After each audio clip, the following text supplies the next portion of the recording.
Revenge by my dad on the man who harassed his sister. I lost my dad 20 days ago. The hurt is fresh, not sure of the legality, but since dad is gone, I guess this story can't harm anyone anymore. My dad was my hero in more than one way. He was a wonderful storyteller, and there are so many stories about him. Here is one that is my personal favorite. My dad is the youngest of 9 siblings. He had 6 brothers and 2 sisters. He loved his siblings, and as the youngest sibling, he was loved and pampered. One thing that me and him share is our short temper. As a young man, my dad was known to be volatile.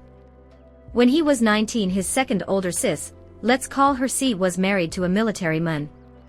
He was mostly posted on the border. We are Indians. This meant my auntie C was living with her in-laws like many women in India still do. The problem was her older brother-in-law. Let's call him A for a-hole. A was a goon, an extortionist, an abuser, and yes, a rapist.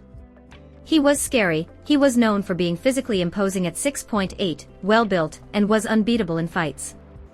No woman was safe when he was around. After my Aunt C got married to her husband, the nasty Bill A set his sight on her. He began harassing her, forcing her to sleep with him. The family did nothing to protect her. This went on for weeks. She was tired of fighting, and was totally shattered emotionally. One day she found the courage to talk about it to one of her older nephews, who was 18 at the time. He went home to my dad and broken down about how C was suffering, and how her honor and life is at risk.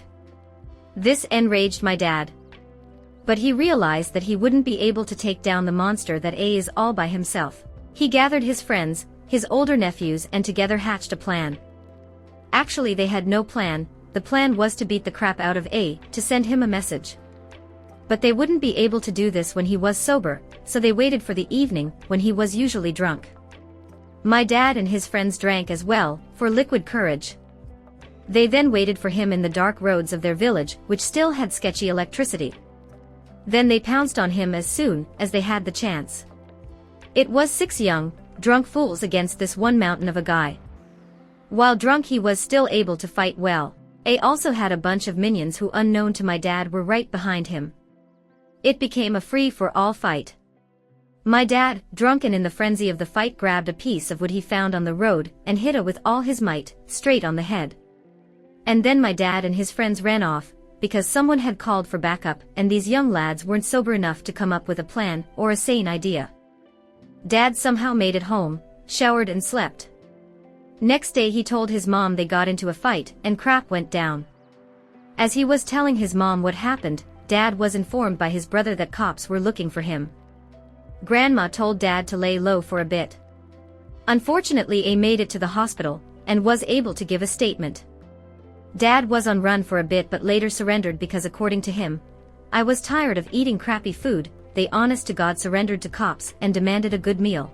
The case was dismissed and A did manage to live, but did not survive long. The injury my dad gave him chased him to his grave in a few months. This story is something Dad always liked to tell. He has zero remorse for what happened to A. Cause, in his words, not a single woman was harmed or abused in their village after this incident. I miss my dad. I am sure he had more such stories, but I will never know them.